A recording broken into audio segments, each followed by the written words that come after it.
Hello lads and welcome back to yet another video. Now, behind me, it's a bit blank, it's because I'm packing to move. Last video in this place, make the most of it while you can. Now, I'm probably sure you'll all be aware that some developments in the world of sport has happened to the United Kingdom, or England at least, within the past couple of weeks, namely the World Cup, and the fact that we're not in it anymore. A moment of silence for the ones that are coming home whilst football is not.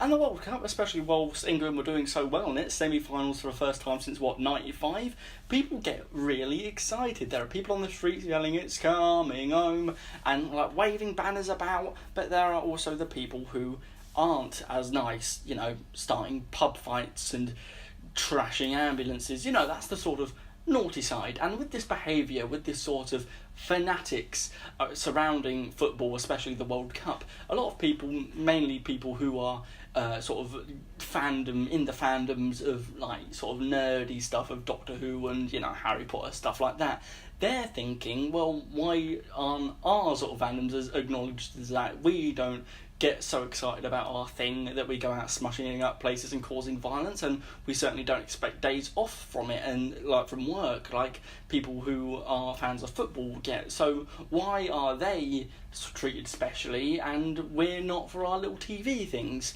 And I think it's an interesting point, and it's a point that I sort of shared until I watched the World Cup, and well, not even then, when I matured. And I just want to talk about that. I want to talk about the difference there is between fandoms of the footballs and the fandoms of the nerdy things. And I want it to be absolutely clear, there is not a word in this video title that I like. If I could think of a better alternative, I could, but you're all stuck with fandom and nerdy and football and versus. I think the main difference between the sort of aspects that we share, especially with England, I'm talking as a sort of England supporter and an English man who lives in England, so I can only talk from our perspective of it, really, following the World Cup. With sort of TV, it's a very personal connection we have to shows and films. I think it's sort of known, and if it's not known and you've watched this channel before, then where have you been? I'm a very big Doctor Who person, and I get very invested in that. I analyse it and I talk about it, and I do get excited for it. The Series 11 trailer's coming out this weekend, and I'm absolutely hyped, and I am happy. But not as happy as I was, and this is going to sound very weird, when I watched the World Cup, because when the World Cup started this year, I had no interest in it. I had no interest in sport at all growing up, let alone football, and this was just another World Cup where people get overly excited over a sport of millionaires going around kicking a ball about and pretending to be injured. So I had no interest in it until England versus Cumbria, there we go, Cumbria, same thing. I was just alone in the flat, and I thought, I was aware that it was happening. I was like, I'm not really bothered, I'll just get on with what I do. But as it sort of drew nearer, and you saw this sort of hype surrounding on social media, and everyone sort of watching it, then I just thought, right, I can't just stand by. This is the semi-finals, and England's in it, let's go and watch it. And I did, and I was just on my own, so I was screaming, "Go on lads, and get it in, and don't be pricks, and pass your fucker." And we lost, as everyone knows, so that wasn't peachy. But the fact is that I was excited, and it got more of a reaction out of me than Doctor Who has ever sort of done when I'm watching it live. And I think that's very interesting, especially for me. I can't talk for anyone else, but I've been a fan of football for 2 weeks, and I got excited. I've been a fan of Doctor Who for 10 years almost, and it's just that it got more of a reaction out of me, and I think that's interesting. I think I've pinned this down to the one sort of main reason, and it's the reason I attribute to most of these behaviours differing in football and fandoms of geekiness. As I say, TV and film and our attitude towards that is very personal.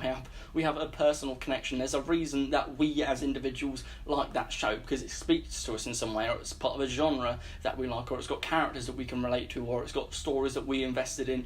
It's very personal, and we bring ourselves as individuals to watch it, and we as individuals enjoy it, and we find groups of people on the internet to sort of share this passion with. And then once we have that big excitement of a new series coming up, and everyone sort of enjoying it and bouncing off each other and being creative. and that's very good. That's a very good thing. But we don't go to the extent of sort of going out and cheering, yeah, that was a great series finale, or oh my god, Jodie Whittaker's the new Doctor, because all our excitement gets contained online and not out into the streets.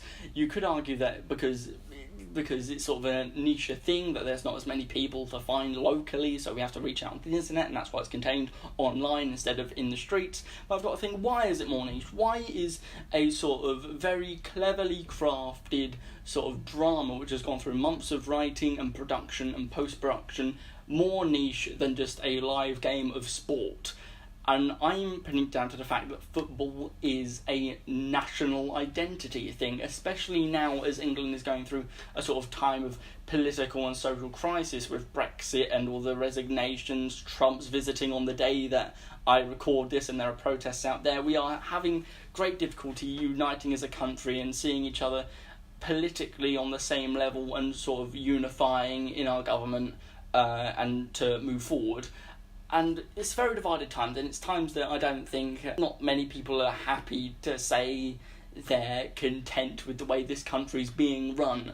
Whether you dislike the sort of the leadership we have, whether you're left wing and don't like the right, or you're right wing and you don't like the left, or you're sort of in the middle and you can fairly say that you don't like any of the sides and you're stuck in that side. It's very divided. But with England, with football playing, this is a sort of thing, and especially as we've done well, that's a very important factor. Not we haven't won it, but we got to the semi-finals, which, as I say, is the furthest that this football team's gone in a long sort of time since the 90s. So to have that sort of unification, that is what unites us. We are all joined as an entire country to sort of go against other countries, not in a sort of political sense, but in a sort of sportsmanship sense, in a very sort of not trivial but very less heated sense. And that's why people get excited. They want their team to go on, and when they come out into the streets to celebrate a win or to sort of mourn over a loss, then everyone, despite their differences, despite their political allegiance, despite their views and opinions and ideologies, we can all come together and just celebrate and have this huge sort of relief of happiness. And sometimes it can get over-exaggerated, because humans are a primitive species. We're very emotional. We can do things that we regret, such as smashing up ambulances or punching someone in the face so they break their nose or something. And it's understandable why people who aren't interested in sport or football or the World Cup look down on this, because, hey, our TV show doesn't get this attitude, why are they allowed it? But it's very much a sense of unification with everyone, not just the niche few who also enjoy what is being put out for you to watch. Even when people who are fans of football do this full time, however they can do that, it was so stressful watching the 2 games that I did. And there is a regional identity. You're united with the region that you're in, whether it's like Lincoln Imps or Ipswich Football Club or Borough or Liverpool, or, whatever you identify, whatever you can put yourself in and be joined with all these people who have this one thing in common with you, not only the football team, but your identity. It's where you come from, it's part of you, it's part of who you feel, and that's something that we're proud of, some of us, unless you're from Essex, wink wonk. It's pride. That's what it is. It's pride of our country. It's pride of who we are. It's setting aside our differences to unite against that. While the nerdy fandom is more of a personal connection that we have, so we wouldn't express these things in public. There's probably more reasons, like stigma of the science fiction genre or fantasy genres, or genres that are typically associated with nerdy things, and that's another thing. I'd go on about that. I'd structure an actual argument, but it's getting hot. It's getting hot. And with that, I'm going to be off. Ta-ra, toodaloo, it's not coming home. Here's for 2022, lads.